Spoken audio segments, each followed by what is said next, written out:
Today I rise as a Southern Congressman to discuss the regional impacts, Mr. Speaker, on clean energy legislation and a renewable electricity standard in particular.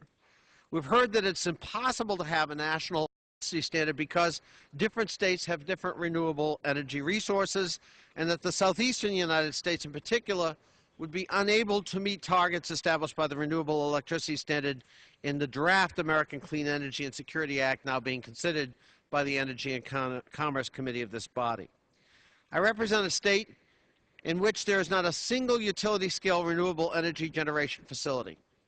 The Virginia General Assembly has not enacted a mandatory renewable electricity standard, so we have failed to create market certainty for firms that would invest in renewable energy otherwise. In contrast, New Jersey has 44 megawatts of grid-connected solar capacity, fueled in part by a 22.5% renewable electricity standard with a solar set aside. New Jersey has more than twice as much grid-connected solar energy generation than the total for all states without a renewable electricity standard, including Virginia, even though it has less solar exposure than any state in the Southeast. What we have witnessed in the Southeast is not a lack of natural resources, but perhaps a lack of political will. Since we are in the midst of the most severe economic contraction since the Great Depression, the clean energy jobs legislation before us represents not an academic debate, but rather an opportunity to spur economic growth and reduce greenhouse gas pollution, based on successful policies that have been enacted at home and abroad. Just as more than half of our states have enacted successful renewable electricity standards, so too have other nations.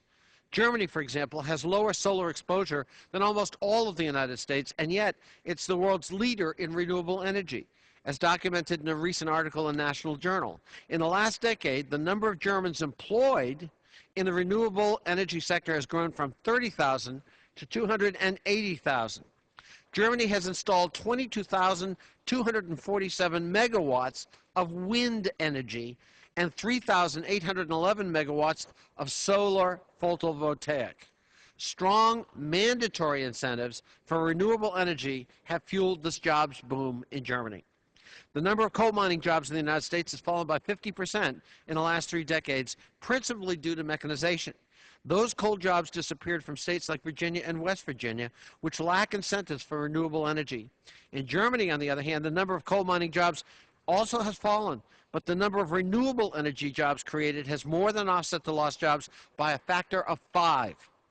Unfortunately, many U.S. companies like First Solar have built factories in Germany rather than here in America because Germany had requirements for renewable energy production. The minority claims that a clean energy bill will result in net job losses, but in reality, we're losing jobs right now because we do not have a stronger clean energy policy.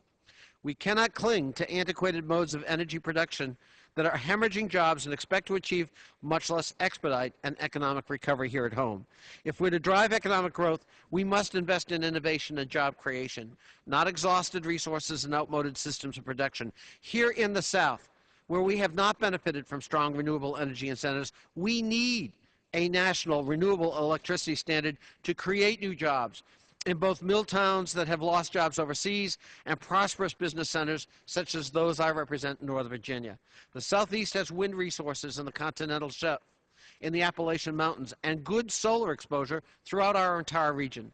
Now's the time, Mr. Speaker, to exploit those natural resources and produce energy right here at home. Now's the time to pass clean energy jobs legislation with a strong renewable electricity standard. Thank you, and I yield back my time.